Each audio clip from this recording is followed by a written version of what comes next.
नामुनासिब और नामकूल सी नुक्ताचीनी करना हम में से बहुत सारे लोगों की आदत होती है कि दूसरों के काम के ऊपर क्रिटिसिज्म करते रहना, और वो भी बड़ा ही नामकूल और नामुनासिब सा। तो अगर आपको भी ऐसे लोगों से वास्ता रहता है, आपके सामने ऐसे लोग होते हैं कि जो आपके काम के ऊपर एवं ही नामुनासिब सी नुक्ताचीनी करते रहते हैं, तो उसके बारे में परेशान मत हों। इसलिए परेशान मत न हों क्योंकि जब आपने किसी काम का प्लान कर लिया है, उसके मतलब सोच लिया है, अपने काम के ऊपर फोकस्ड हैं और आपने ये समझ लिया है कि मुसलसल काम करते रहना है, तो फिर परेशान होने की ज़रूरत ही नहीं है। और जब आप ये बात समझ लेते हैं, ये राज जान लेते हैं कि जो हफ्ते मुसलसल से ही कोई ना कोई आपको कामयाबी मिलती है, तो फिर किसी की नुक्ताचीनी को अपने दिमाग के ऊपर सवार करने की ज़रूरत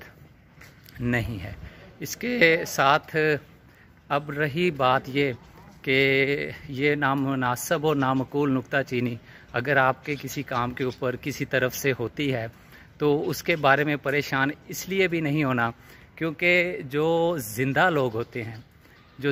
होते हैं उन्हीं को ही ठोकरें लगती हैं, उन्हीं को ही कोई ना कोई इंसान जो है वो पाँव से ठोकर लगा के आगे चला जाता है। क्योंकि जो मुर्दा चीज़ें होती हैं तो उनको तो ना कोई सोचता है, ना उसके बारे में समझता है और ना उसे कोई ठोकर लगाता है। तो अगर आपको अपने काम के बारे में इस किस्म की नुक्ताचीनी का वास्ता रहता है, तो फिर उसके बारे में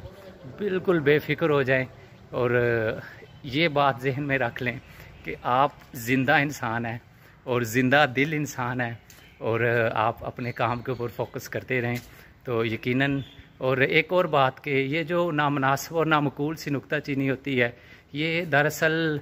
ढकी छुपी तारीफ़ ही होती है, क्योंकि हमें किसी के सामने तारीफ़ उसकी करने की आदत नहीं है। हम घबराते हैं, हेजिटेशन फ़ील करते हैं, फ़ेस टू फेस उसे बताएं कि आप ये कितना अच्छा काम कर रहे हैं, तो ये ढकी छुपी तारीफ़ होती है। तो इस बात को भी ज़हन में रखें और साथ में अपने काम के ऊपर फोकस रहें और वॉक और एक्सरसाइज को अपनी ज़िंदगी का हिस्सा बनाएं, तो एंजॉय करेंगे लाइफ को।